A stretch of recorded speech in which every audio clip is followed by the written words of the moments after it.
नमस्कार दोस्तों, मैं डीपी सिंह आपका डीपी क्लासेस में स्वागत करता हूं। जो हमारे चैनल पे नए हैं उनको मैं बता दूं कि मैंने भारत का संवैधानिक इतिहास का जो पहला पार्ट है वो इसके पहले मैंने अपलोड कर दिया था, जिसको कि मैंने पढ़ाया भी है। इसमें बहुत सारे अधिनियम के बारे में पढ़ाया है, उसको पहले देख लें, क्योंकि यहाँ पर 1853 का जो राजलेख है वहाँ तक हो चुका है। आज हम लोग इसके आगे पढ़ेंगे 1853 से 1861, 1873 का अधिनियम, शाही उपाधि अधिनियम और भारतीय परिषद अधिनियम 1892, पार्लियामेंट्री सुधार अधिनियम, मॉन्टेग्यू चेम्सफोर्ड सुधार, और इसके बाद आगे देखेंगे भारत शासन अधिनियम 1935। तो बहुत इम्पोर्टेंट आज के लेक्चर्स हैं, इनसे एग्ज़ाम में बहुत सारे पॉइंट पूछे जाते हैं। तो दोस्तों, उम्मीद करता हूँ कि आपको पिछला वीडियो पसंद आया होगा और समझ में भी आया होगा। आइए आज शुरू करते हैं भारत सरकार अधिनियम 1858। क्लास शुरू होने के पहले मैं आपको एक बार बता दूं कि हमारे जो पॉलिटी के वीडियोस हैं, कि आज हमारा 40वां लेक्चर है। इसके पहले के सभी लेक्चर्स हमारे डीपी क्लासेस की प्लेलिस्ट में जाकर के आप पॉलिटी प्लेलिस्ट में पढ़ सकते हैं। अगर आप उसको शुरू से देखते हैं तो आपको एग्ज़ाम में कहीं और भी पढ़ने की ज़रूरत नहीं होगी। आइए शुरू करते हैं भारत सरकार अधिनियम 1858। किसी भी को भी पढ़ने के पहले मैं आपको बता दूं कि अभी तक जो हमने पढ़ा है उसका एक बेस ले लें, आपको पता हो तभी आपको याद हो पाता है। जैसे आपको पता होगा कि बोर्ड ऑफ कंट्रोल की स्थापना जो हुई थी वो पिट्स इंडिया एक्ट के तहत हुई थी।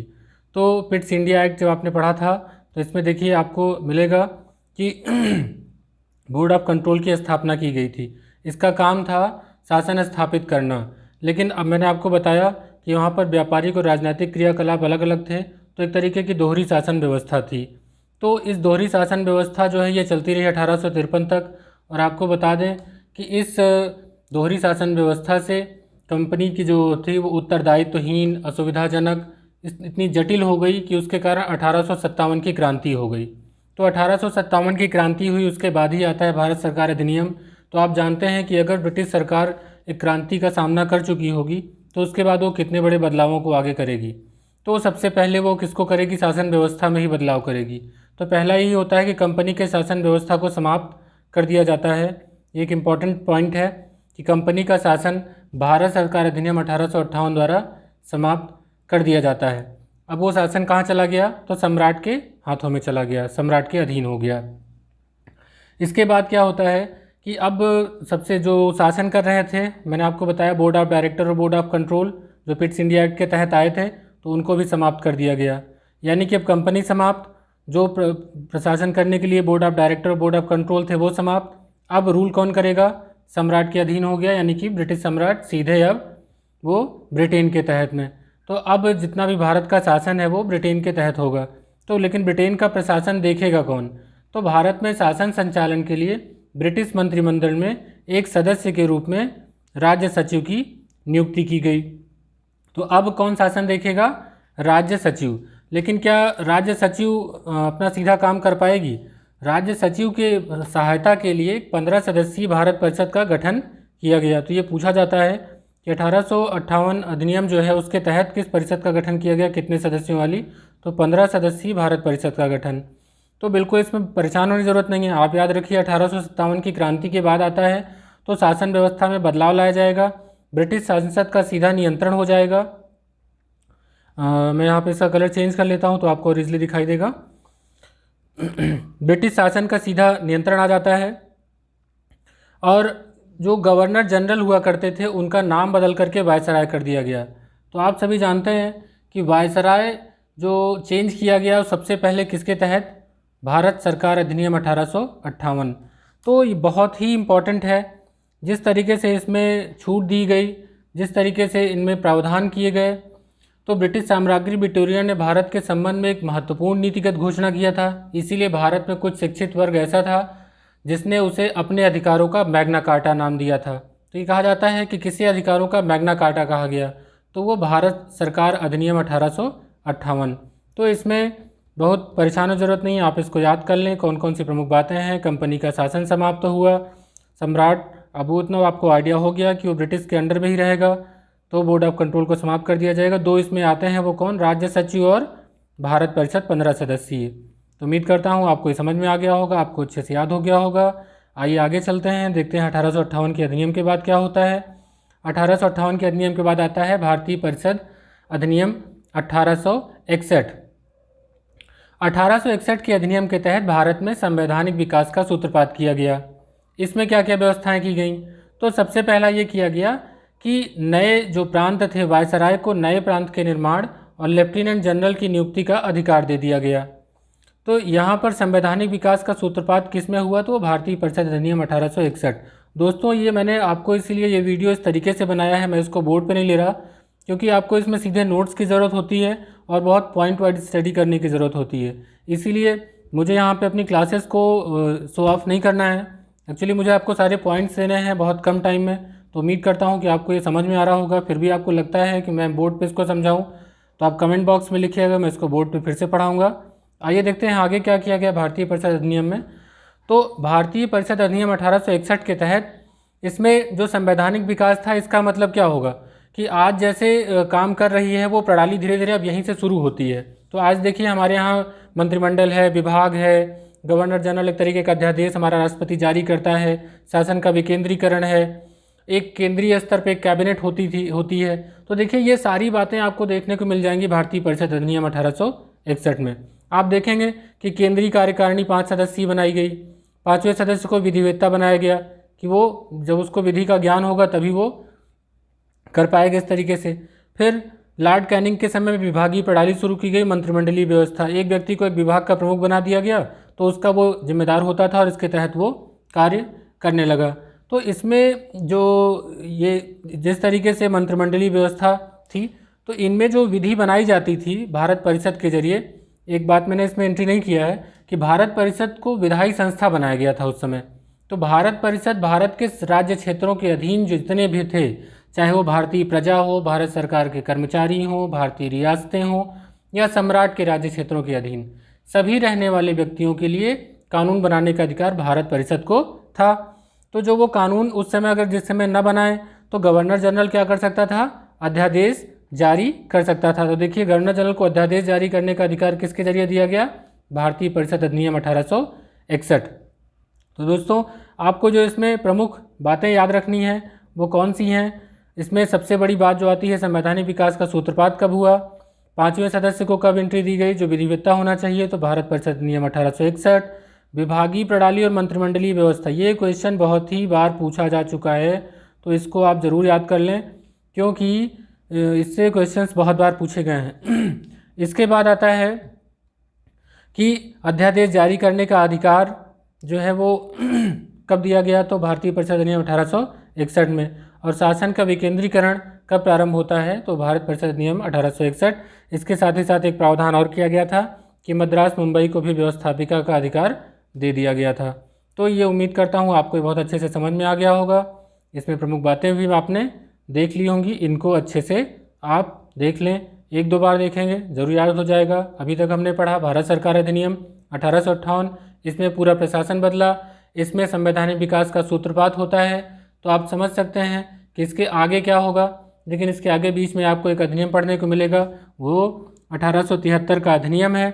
इसमें उपबंध किया जाता है, ये कहा जाता है कि ईस्ट इंडिया कंपनी को औपचारिक रूप से भंग कर दिया जाएगा। अभी तक शासन समाप्त किया गया था, अब उसको भंग करने की बात हो गई थी, तो ये प्रावधान आ जाता है कि कब भंग करने के लिए औपचारिक रूप से भंग कर दिया गया था, तो 1873 अधिनियम के जरिए।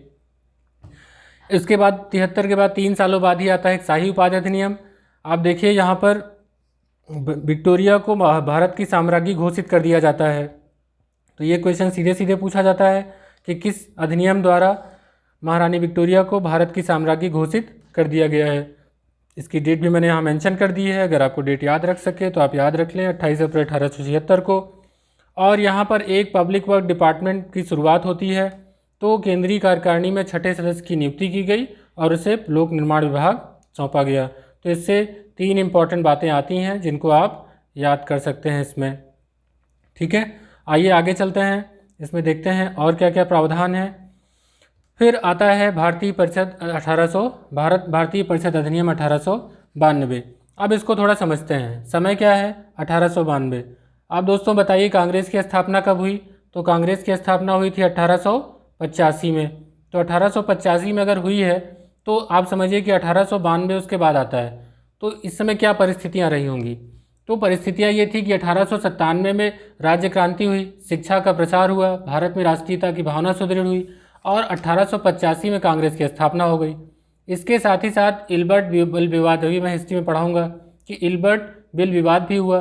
तो इसमें क्या हुआ, इसके पश्चात भारतीयों को प्रशासन और विधि निर्माण में अधिक प्रतिनिधित्व देने की मांग होने लगी। यानी कि अब जो विधि निर्माण है, यानी कि जो केंद्रीय कार्यकारिणी है, अब उसमें अधिक से अधिक भारतीय सदस्यों को रखा जाए, इस बात की मांग होने लगी। तो इसके लिए फिर क्या किया गया, अब इसमें आप जब भी देखेंगे यहाँ से सदस्यों की संख्या बढ़ाई ही जाएगी, ठीक है। तो ये आप दिमाग में रखिए कि अब चूँकि शासन का विकेंद्रीकरण तो पहले ही प्रारंभ हो गया था, अब यहाँ से बढ़ेगा। तो यहाँ सबसे इम्पॉर्टेंट बात यह आ जाती है कि जो आपका 1892 का अधिनियम है, यहाँ पर क्या होता है, केंद्रीय विधान परिषद में सदस्यों की संख्या बढ़ाकर 10 से 16 कर दी जाती है। इसके साथ ही साथ यहाँ पर निर्वाचन पद्धति का प्रारंभ किया जाता है। तो अप्रत्यक्ष चुनाव प्रणाली थी, लेकिन प्रारंभ किया जाता है। अप्रत्यक्ष चुनाव प्रणाली का मतलब सीधे लोग वोट नहीं करते थे, उनके प्रतिनिधि जाके इलेक्ट किया करते थे क्षेत्रीय प्रतिनिधित्व के सिद्धांत के आधार पर। तो इसमें दो बातें निकल के आती हैं, अप्रत्यक्ष चुनाव प्रणाली और निर्वाचन पद्धति का। अब यहाँ पर क्या होता था, जो उस समय बजट बनाया जाता था और जो चर्चा हुआ करती थी, तो उस पर अधिकार जो हमारे भारत के लोग थे उसमें उनको दिया गया। तो ये सीधे सीधे क्वेश्चन बहुत बार पूछा गया है कि भारतीय सदस्यों को बजट पर बहस करने एवं प्रश्न पूछने का अधिकार कब दिया गया। तो बजट पर बहस करने एवं प्रश्न पूछने का अधिकार जो है वो भारतीय परिषद अधिनियम 1892 के तहत दिया गया। ये मोस्ट इम्पॉर्टेंट है, इसको याद कर लें। लेकिन इसमें याद रखें कि अनुपूरक प्रश्न पूछने का अधिकार नहीं था। तो अनुपूरक प्रश्न पूछने का अधिकार नहीं था, केवल बजट पर बहस करने और प्रश्न पूछने का अधिकार होता है। बाकी उस पर जो जवाब दिया जाए फिर उसका रिप्लाई फिर से दोबारा उसका आंसर नहीं पूछा जाता है। अब नहीं हो पाया। अब इसमें एक सीधे सीधे क्वेश्चन इनडायरेक्टली पूछा जाता है, तो मैंने अपने उसमें मेंशन कर दिया है। ये पूछा गया है कि ऐसे आपको अधिनियम सारे दे देंगे और दे देगा कि किस अधिनियम के तहत अंशतः संसदीय व्यवस्था का प्रारंभ माना जाएगा। तो अंशतः संसदीय व्यवस्था का प्रारंभ भारतीय परिषद अधिनियम 1892 के तहत। तो दोस्तों अभी तक हमने जो आपने पढ़ लिया है वो आपने कौन कौन से पढ़ा, भारत सरकार अधिनियम 1858, भारतीय परिषद अधिनियम 1861, 1873 का अधिनियम, 1876 का शाही उपाधि अधिनियम और 1892 का भारतीय परिषद अधिनियम। अब 1892 में जो भारतीय परिषद अधिनियम आ जाता है, इसमें अंशतः संसदीय व्यवस्था का प्रारंभ हो जाता है। लेकिन हुआ क्या कि इसमें बहुत सारे अधिनियम में कुछ दोष थे। इनके क्या हुआ कि भारत में बढ़ते हुए उग्रवाद और क्रांतिकारी उग्रवाद के जरिए इसमें सरकार ने ये सोचा कि जिस तरीके से हम प्रतिनिधित्व बढ़ाते जा रहे हैं, ऐसे तो हमारा यहाँ पर रहना मुश्किल हो जाएगा। तो अब यहीं पर उन्होंने फूट डालो राज करो वाली नीति को शुरू कर दिया। तो 1909 में जो आता है भारत परिषद अधिनियम 1909, इसका तो पहले नाम से ही पूछा जाता है कि मार्लियामेंटो सुधार अधिनियम कौन सा है, तो वो भारत परिषद अधिनियम 1909 है। इसलिए हमने इसको यहाँ दोनों नाम मेंशन कर रखा है। तो मार्लियामेंटो पूछा जाए चाहे भारत परिषद अधिनियम पूछा जाए 1909 का। अब ये क्या था, इस अधिनियम को तत्कालीन भारतीय सचिव मार्ले, देखिए नाम पहला लिखा हुआ है, और वायसराय मिंटो, इसमें जो भारत सचिव थे मार्ले थे और वायसराय कौन थे, लॉर्ड मिंटो थे। तो इनके नाम पर इसे मार्ले-मिंटो सुधार अधिनियम कहा गया। इसमें एक रिपोर्ट आई थी, वो थी सर अरुणडेल समिति की रिपोर्ट के आधार पर इसे 1909 में पारित किया गया था। तो एक समिति से भी क्वेश्चन कभी कभी पूछा गया। अब इसमें क्या किया गया, पहले तो एक तरीके का लोगों को शांत करने की कोशिश की गई। शांत करने की कोशिश में क्या किया गया कि केंद्रीय विधान परिषद में भाई आपकी सदस्य संख्या बढ़ा दी जाएगी। कितनी कर दी जाएगी, 60। अब इसमें कुल संख्या हो गई 69। इतना डिटेल में नहीं पूछा जाएगा, लेकिन आपको एक आइडिया रहे कि सदस्य संख्या बढ़ाई जाती रही, जिसमें 37 शासकीय 32 अशासकीय हुआ करते थे। इसमें सबसे इम्पॉर्टेंट बात क्या है जो हमेशा पूछी जाती है, मुसलमानों के लिए पृथक मताधिकार और पृथक निर्वाचन क्षेत्र।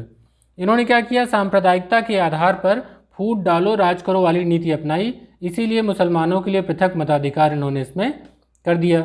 और इस पर लॉर्ड मोर ने लिखा था कि हम नाग के दांत बो रहे हैं और इसका फल भीषण होगा। तो कभी कभी स्टेटमेंट ही पूछा जाता है कि किसने कहा था किस अधिनियम के तहत कि हम नाग के दांत बो रहे हैं और इसका फल भीषण होगा। तो पृथक निर्वाचन मंडल की जो बात की गई वो किसमें की गई, मार्ले मिंटो सुधार अधिनियम। तो आप इसको ऐसे ही याद रखें कि ये लोगों में फूट डालने का काम किया गया कि मुसलमानों के लिए अब संप्रदाय के नाम पर शुरू हो गया। अभी आपने देखा था इससे पहले कि अनुपूरक प्रश्न पूछने का अधिकार यहाँ पर नहीं था। अब देखिए इस गलती को सुधारा गया इसमें, और यहाँ पर मार्ले मिंटो सुधार अधिनियम में क्या कर दिया गया, बजट पर अनुपूरक प्रश्न पूछने का अधिकार दे दिया गया। ठीक है, अब इसमें भारतीय सदस्यों को सबसे पहले कहाँ सम्मिलित किया गया, भारत परिषद और वायसराय की कार्यकारिणी में। तो इसमें कौन कौन थे पहले, तो पहले भारतीय थे केसी गुप्ता और सैयद हुसैन बिलग्रामी। तो दो लोग नाम पूछा था कौन कौन प्रथम भारतीय थे, तो केसी गुप्ता और सैयद हुसैन बिलग्रामी जो हैं वो इस पर अपना अनुपूरक भारतीय भारत परिषद और वायसराय की कार्यकारिणी में सम्मिलित हुए। और सार्वजनिक विषयों पर प्रश्न पूछने का अधिकार भी दे दिया गया। तो दोस्तों हमने इसमें क्या क्या सीखा, आइए देखते हैं। इसमें हमने सीखा अरुणडेल समिति की रिपोर्ट पे से तैयार किया गया, मुसलमानों के लिए पृथक मताधिकार, बजट पर अनुपूरक प्रश्न पूछने का अधिकार, दो भारतीय केसी गुप्ता सैयद हुसैन बिलग्रामी, और सार्वजनिक विषयों पर प्रश्न पूछने का अधिकार। तो मुझे लगता है कि आपको ये समझ में आया होगा। आगे इसमें देखते हैं। तो इसके बाद है भारत सरकार अधिनियम 1919।